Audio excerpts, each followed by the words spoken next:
Om Shri Sai Ram. With utmost love and humility, I offer my most loving salutations at the lotus feet of our beloved Bhagwan. Revered elders, dear sisters and brothers of One Sai family, Sai Ram to all of you. Today, somebody has asked me a question about the need and importance of a guru. And the question is, if we already have Bhagwan Baba in our lives, and we have taken upon him as our guru, our master, our guide, philosopher, friend, and guide, do we need another person in our life as a guru? And if somebody comes along in our lives, should we accept or reject such a person and or give him the status of a guru or a master? The question is like, I have tasted the ocean. Do I need a pond or a river or a streamlet? The answer depends upon the individual. A person who's living in the ocean does not need any other source of water. But a person who is thirsty, who has not yet reached the ocean, who's a traveler on the path, a stream of water is flowing by, he cannot reject that. A beautiful pond with sweet water, like Mansarovar near Kailash, need not reject it. The question is that are we able to get rid of our ego and selfishness in completeness and have complete devotion to God? Why does the Guru incarnate? Why does the God incarnate in human form and guide us? Because he wants us to go back to the source from where we have come. And we have come from him. And ultimately we are not different from him. And that is why the Guru always keeps on persisting that we reach the goal. It doesn't depend upon what name, form, pathway we take. All the paths are equal in his eyes. Swami had given discourses during the Shara time in 2001. And the first day Swami talked about the Karma Yoga. I said the Karma Yoga is the greatest path because all the past karmas of previous lifetimes are like thorns in our feet. We take one more thorn of good karma, remove the thorn of bad karma, throw them both away and reach divinity. Karma is the best path. Karma, without karma, we cannot live even for a second. Even the breath is doing so hum 21,600 times in a particular day. So Swami said karma is the highest path. We appreciated that very much. The next Swami said, whatever good karma you do, whatever bad karma you do, both have got the sense of ego involved in it. So a good karma binds you with a golden chain, a bad karma with the iron chain. Both basically bind you but don't liberate you. If you really have to burn the chains of karma completely, like Radha, Meera, Gauranga, Ramakrishna Paramhamsa, then you must have devotion. Devotion is the highest path. And especially in Kali Yuga, the path of devotion is the highest. Then we really appreciated that and said, Swami, thank God you told us that the path of karma you told yesterday is not the highest path. And today the path of karma is the bhakti is the highest. So we really appreciate it. The next day Swami said, if the path of karma is like walking on the road, if the path of bhakti is like driving in a car, it is the path of jnana that is like flying by a plane to your destination. Because the life is very short, life is like a water bubble. And any time it may just burst. And the path of karma and path of bhakti are slow. And you say that you have got bhakti is something like an hysteria.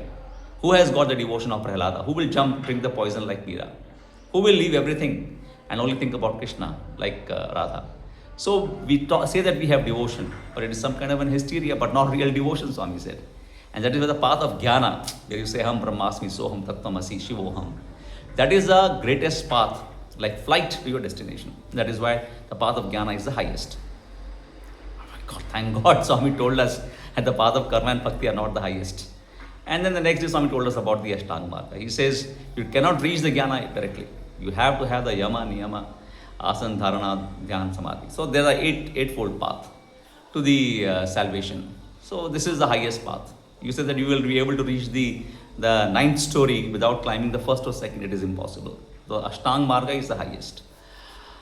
And we thought, okay, finally we know what is the real answer. So I went inside for the prasadam, to take prasadam, and then I was carrying 2 boxes, which are very heavy. So my face was getting red and it was very, very hot in summers, those days, even during Guru Purnima time. And Swami was sitting on the chair, we were all going inside out, carrying the prasadam boxes, distributing, getting the empty boxes back. And Swami asked me to sit down and I said, hey, come here, sit down. Why carrying 2 boxes? Carry 1 box at a time, unless you can take somebody else's help. Then Swami asked me to sit down for a while next to his lotus feet as everybody else behind me was going inside out. And then I said, Swami, wonderful discourse today, but you finally told us that the path of karma, the bhakti, and maybe even jnana are different from each other. And but Swami, what is the best path for all of us? Is it the karma, bhakti, jnana, or ashtanga marga? Then Swami said, have you ever seen a ladder? I said, Swami, yes. And Swami said, how is a ladder made? I said, Swami, big two poles on the sides and a middle, small rungs to climb up. And Swami said, see, you know the answer. The two bigger poles on the sides are path of bhakti and jnana. But as much you will keep your feet on the path of karma and ashtanga marga, as much bhakti and jnana will be added on to you. So you can choose a path which is as per your nature, as per your inclination, and the remaining everything else will be added on to you. And I was amazed with the answer of Bhagwan. So all the paths basically are one. As Swami says, when you climb the hill from 4 different directions, ultimately you will find that all the paths are leading onto the top of the hill only. There's no real difference between them. The differences come in the way of our thinking. Swami always says, you can judge yourself of where you are in the path of spirituality by witnessing what you see when you see. When you look at an individual, do you see his possessions, power, money? These are all animal visions. Or are you looking at his body, young, old, beautiful, ugly, so on and so forth? A little deeper level. Or are you looking at his mind? How sharp is the mind? How beautiful is the mind? How focused is the mind? Or how brilliant is the mind? Little deeper level. Or are you looking at his intelligence? Which can analyze things, which can come to deductions and come to conclusions and give a pathway not only for the lives of the person who's thinking, but to the lives of many others. A little more deeper level. Are you looking at that individual at the level of his emotions? Is he patriotic? Is he devotional? And at the deeper level, you connect to the people at the emotional level very easily. And many times when the emotions overtake, all the intelligence, all the mind, all the body and possessions, everything is forgotten because the emotions take over. Emotions are very powerful. So are you seeing the emotions of the individual more than anything else when you look at a person? Or are you looking at the person as its fundamental character? What is the real character of this individual? And beyond that is the witness consciousness, is the Atman. So when you see something or when you see someone, what are you really seeing? That depends upon where you are on the path of spirituality. There was this professor of ours in the chemistry department, and he was getting married and he was leaving for Hyderabad. Swami called his entire family, and his father was living in the ashram for a very long time. Swami blessed them all and then happened to speak to his father and said, tell me, dear child, what sadhana are you doing? And the father was waiting for an opportunity and he said, Swami, I am doing sadhana from morning to night. And he started off with the entire schedule of his sadhana. From getting up at 3:45, doing his silent sitting at 4 o'clock, then 5 o'clock he goes for Suprabhatam, then he goes for Nagar Sankirtanam, then he goes for the old age serving, then he goes to the Gokulam, and then he helps in the process. Then he comes to the darshan, then he goes for his breakfast, then he does his Brahmarpanam before he having his breakfast, so on and so forth. Then lunch, then dinner, then Sandhya Vandana 3 times, and Hanuman Chalisa, and the night prayer, Shama Pratna, and said, Swami, I do everything that you prescribe. And he thought probably Swami will tell him that you have earned instant moksham, like instant coffee, you've got instant moksham, double moksham, triple moksham. And he was so glad and so proud that he is doing so much of sadhana. And Swami looked towards him and said, how long will you stay in this KG class of spirituality? And he was aghast, he was shocked. He said, Swami, with all this sadhana, I am only in the KG class of spirituality. Swami said, yes. But you have learned your ABC, your fundamentals pretty well. Now I'll tell you how to get your BA degree. In BA degree, if you get me, you get Baba. BA, Baba. And Swami said, see, now, very simple. When you go out of the interview room, every individual that you see Swami in them. That's the power of Swami working in each individual, good, bad, right? Mindful or mindfulness, intelligent or dumb, emotional or unemotional, having character or bad character. Whatever it is Swami working through each one of them. All of them are Swami's creation, and the power of Swami within them is making them, keeping them alive. That is why see Swami in all of them. Similarly, look at the birds, the animals, the insects. Look at the trees, the flora and the fauna. Look at the mountains and the oceans, the sky, the sun, the moon, and the entire cosmos as the embodiment of Bhagavan. When you have that vision of unity, you will certainly have the vision of me in each and everything, and then I will myself come and give you the moksham, the liberation of oneness with me at the end of your life. So, brothers and sisters, it is so important that we keep the unity together. Let's not divide ourselves into this category of devotee and that category of devotee, and this place devotee and that other place is devotee starting with M, and this place devotee starting with P. What nonsense is going on? When we have to show our face to Swami, is his divisions is what will show him?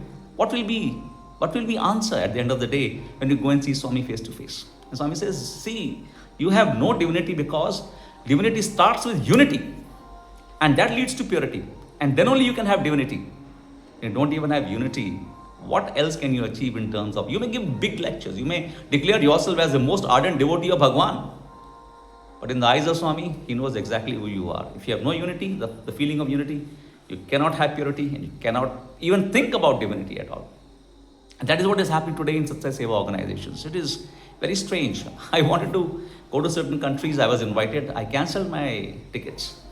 And I said, if this is the categorization that we are this category of this center, we are that center, and we are this devotee and we are that devotee, and you cannot come there and you can come here, God forgive. God forgive me, I don't want to come to any other place. Swami was not well and he was not able to walk. And I was very upset with the whole daily experience of, it was like crying every day out and praying to Swami to cure himself. Swami has cures thousands and thousands, and many of them in front of my eyes. I've been a witness to many such cures in front of, I was there when all these things happen, and Swami, if he can just say, cancer cancelled, and the person is well again. One of the students only, he was going to Germany everything was done, university admission was over, just a medical test, there was a cancer in his brain, and he came and said, Swami, everything is done, I am not able to go and I am dying now. I have been only given 6 months time. And Swami said, hey, cancer cancelled. And the fellow was perfectly okay, and the doctors were amazed. How many times we have seen crippled people just be picked up by Swami and taken for a walk in the Kulwanthal? How many times that we have seen that people who are having incurable diseases? I was working with Spastic Society, and I got these spastic children 1 year to Puttaparthi, and one of my wards, Amit, could not open his crossed legs, and he was always on the wheelchair. So how Swami blessed him and called me to give vibhuti to him.